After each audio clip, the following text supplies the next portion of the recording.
But as far as Kentucky, what's one of your favorite things about just? And I love the rolling hills. Yeah. The rolling hills. Well,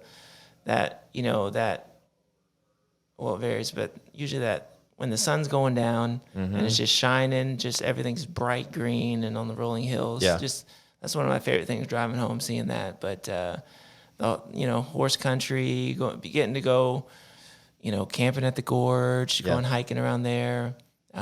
Lexington is just a great city too, because it's the small, to the big green town. part, you don't realize how green it is till you start traveling outside if you're from Kentucky.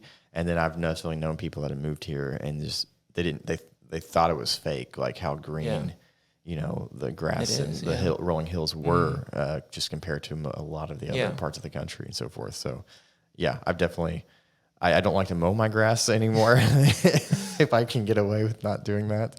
But I still love just the freshly cut lawn and everything like that. With you get so one of those forth. robots I've been looking at it. Those robots. I'm like, one day I'm going to get a robot that just keeps my yard at a almost consistent, constant level. I mean, that'd be great. It's a little high price right now, and you got to have. And I think from my research, some of them don't do great with certain levels of inclines, which in Kentucky could be a bit of a challenge. Bit of a challenge. But definitely that's going to come around and be much more of a applicable thing that I definitely am going to do one day for sure. Unless I buy more land, and then it's just not feasible at that point. You have to have an army or one of those drones.